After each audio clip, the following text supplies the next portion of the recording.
I think, first of all, it's in our human nature that we want to filter things. Well, I know what he said, but I'm going to do this. And it's very important for you to look at yourself and say, am I really doing? In other words, when I find a good mentor in an area, I look and say, am I seeing the world from the perspective that my mentor is seeing the world from that? And sometimes it's through books. Many of my mentors are in the books that I read.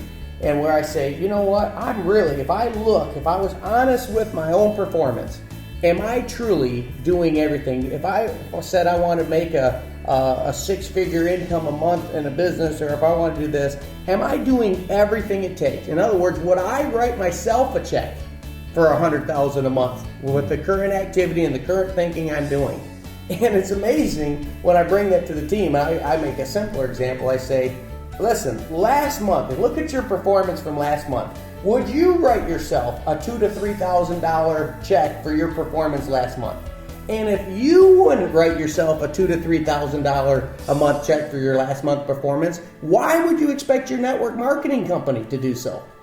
In other words, let's be honest with our own results, and if we're not doing the things that we know it takes, let's start today. And that's what the beautiful thing about decisions like, I'm going to start today leading my organization, leading my team the way that it needs to be led in order to produce the results I want, so I can close that gap between what I want in life and where I'm at. And too many people won't do that. They won't be honest. They'll come up with 1,000 excuses of why it's not working. But truly, especially in networking, one of the things I love about it is your pay raise becomes effective the moment you do.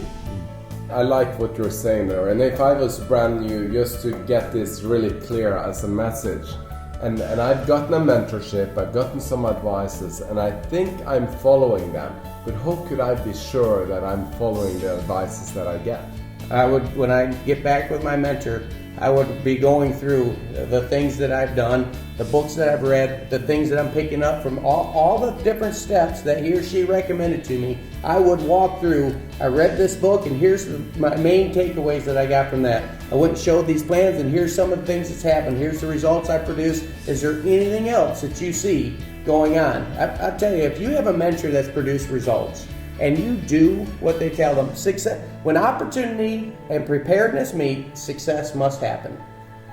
So basically I can see it, if I'm in network marketing, I can see my pay raise. And then I know that I'm following the steps scoreboard. The scoreboard.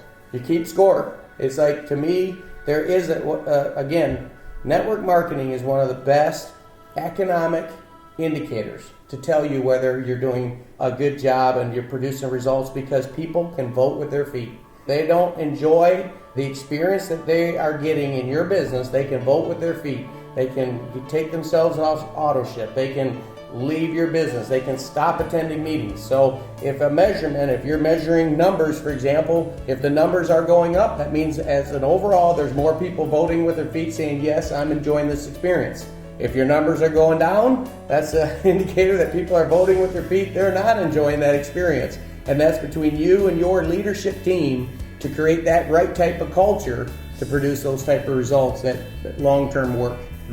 One of the tendencies I had before I really went down this asking for mentorship advice, especially when I was young, was to make and paint a picture that was rosier than it actually was when I was speaking to my mentors. And of course, I learned that the best advice is to be brutally honest about where you are today. Any experiences or examples of that in your lives or thoughts? I think back to Bob. First time I talked to him, I don't know what we talked about. I just know that he told me at one point, this conversation might only have been 30 seconds. It could have been maybe up to 35 minutes, because I only get this one thing from it. And he just turned to me and said, son, your biggest problem will be focus.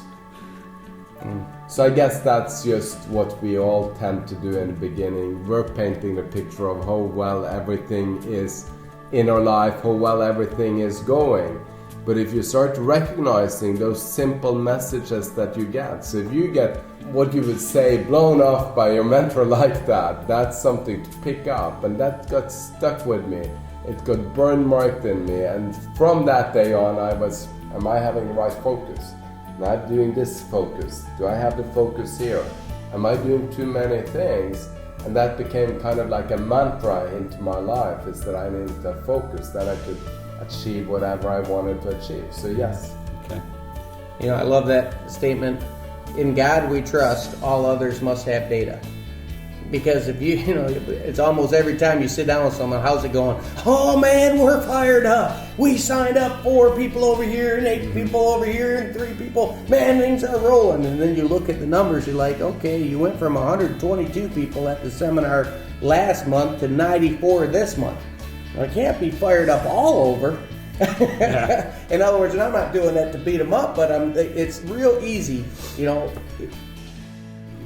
Art, you love soccer. You go to a World Cup match, and the first thing, if you're running late and you sit down and you look around, one of the first things you're going to ask somebody is, hey, what's the score? And so if people don't learn to keep score, then it's real easy to be, boy, we're fired up, as your business might, all the indicators may be going backwards. And I can't tell you how many times I've seen business owners in all kinds of businesses lose track of the score. You gotta, when you're brand new, the score might be how many times you're out there, you're working on the process. But after a period of time, you actually are looking for results. If you're in business, I assume you want results. And results in this business is producing numbers, producing volume, and producing security through the relationships. And if you're not keeping score, your chances of winning are reduced greatly. And so that goes on both sides. On one side, you have to say it how it is. But that also includes not exaggerating, but also not exaggerating the problem. That's One right. other thing I noticed was that I would maybe say, things are going pretty bad, and then in my mind they were going so much worse that I would just dump and speak for 30 minutes on how bad it was, and the mentor would have to look at me and say, wait a minute. And that's a character thing, because like if you look at big corporations, we've got the Enrons. What did they do? They were just making the numbers look better than they really were. So what do you do different? Well, you do it at a smaller scale, but it's leading you to the position where you're eventually on a cliff, and you're going to fall off that cliff, and you're going to get hurt, and you're going to hurt other people in the process. So keeping a correct score is the most important for making the game fun. And that's the game of life, and that's the game in every area. Doesn't matter if it's soccer or if it's basketball or if it's network marketing. You gotta keep the score and be honest, because otherwise that is a lack of character. And your mentor is gonna see that in you.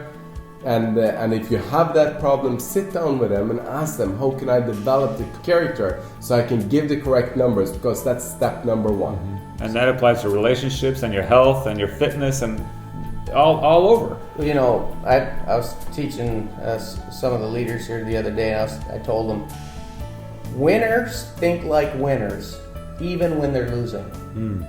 So many times, man, when things are going good, now there's momentum, boy, there's a lot of people that can have posture and be, humble and stuff. When everything's going great, boy, they look the part. They can play the part of a winner when they're winning, when they have that momentum. But man, when everything, with the wind's out of the sails, things are knocked off the tracks, if you can still know you're going to win, even if you can honestly look at the score and say, man, I'm down 21-7, and you can honestly look at that, that's the score. I'm down by 14 points, but I'm going to win. And if you look at all the greatest football players, the quarterbacks that come in, they're down by 7 points with 2 minutes to go, and the fans are biting their fingernails, but that quarterback, a Roger Staubach, a John Elway, they walk on to the field. They just confidently jog out on that field, and they know in their hearts that they're going to pull that out. And even when they don't, they just know that time ran out on them. They were going to win. It happens also in football, soccer. Oh yeah, that's right. Yeah, American football. So part of the lesson that I had was it was okay to ask for help. So if I'm minus $32,000 in debt, it's okay to say, I need help. You obviously have figured this out, and here's exactly where I'm at. And that's such a load off your shoulders when you can actually say that to somebody of whom you respect or you believe can help you.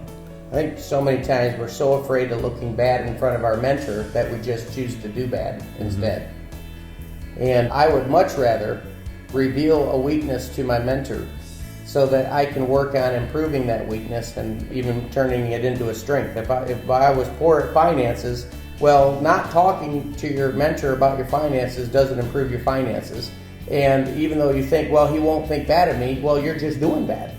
And so I'd much rather, well, you know, I've got a problem with my finances and get that issue fixed, because there are ideas that can help me and things that can be implemented, disciplines that can be applied that can solve that issue. So then we can move finances off the board and deal, as Orion was saying, that focus and deal with the next issue to really move on in life. So in other words, if you want your mentor to truly help you if we use the analogy of life like a game of chess, then you've got to show him all the pieces so he can give you the right moves, and then even teach you why he did that move.